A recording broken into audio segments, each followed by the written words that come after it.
नमस्ते, पल्लवी क्रिएशनमध्ये आपले सर्वांचे स्वागत आहे. आज आपण मुगाचे धिरडे पाहणार आहोत.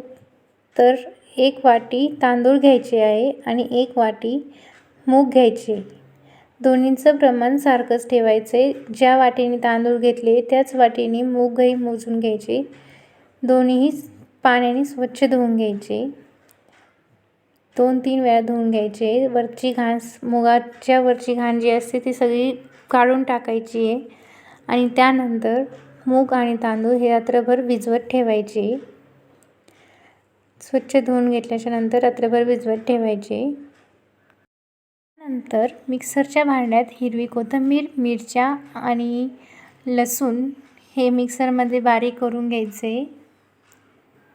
त्यानंतर मी मूग आणि तांदूळ हे रात्रभर भिजवत ठेवले होते, तर ते पाहू शकता असे बारीक बोटाने बारीक पण होत आहे आणि मूगही पाहू शकता किती छान असे भिजले. तर ते दोन्ही आता मिक्सरच्या भांड्यामध्ये काढून घ्यायचे. दोन्ही सोबत दळलं तरी काहीच हरकत नाही. आणि थोडं थोडं पाणी टाकून मिक्सरमध्ये दोन्ही बारीक करून घ्यायचे. तुम्ही पाहू शकता कन्सिस्टन्सी खूप पातळ पण नाही आणि खूप जाडसर पण नाही आहे.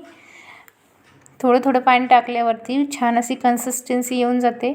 त्यानंतर त्यामध्ये थोडंसं हळद, काढलेलं हिरव्या मिरचीचा ठेचा आणि मीठ, वाटल्यास तुम्ही त्यामध्ये थोडंसं जिरे टाकू शकता,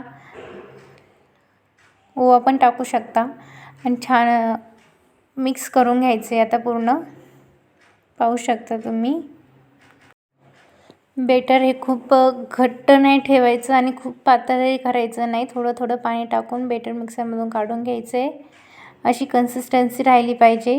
खूप पाणी ओतू नका. जर पाणी जास्त झालं तर तव्याला ते चिटकून बसेल.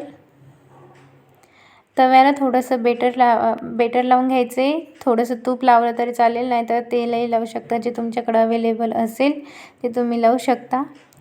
आणि तव्यावरती बेटर पूर्ण स्प्रेड करून द्यायचं आहे. पाहू शकता खूप छान असं स्प्रेड झालं आहे. एकदम डोस्यासारखं स्प्रेड झालं आहे.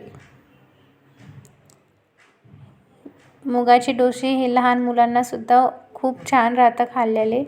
यामध्ये खूप भरपूर असं प्रोटीन आहे, फायबर आहे. हे तुम्ही वर्षाच्या नंतरच्या मुलांना पण देऊ शकता, डब्याला पण देऊ शकता. छान प्रकारे दोन्ही साईडने भाजून झालेलं आहे. मी व्हिडिओ फर्स्ट टाईम बनवते, त्यामुळे व्हिडिओ कशी झाली आणि तुम्ही पण डोसे नक्कीच बनवून पहा आणि तुमचे डोसे कसे झाले हे मला नक्कीच कमेंटमध्ये कळवा. धन्यवाद.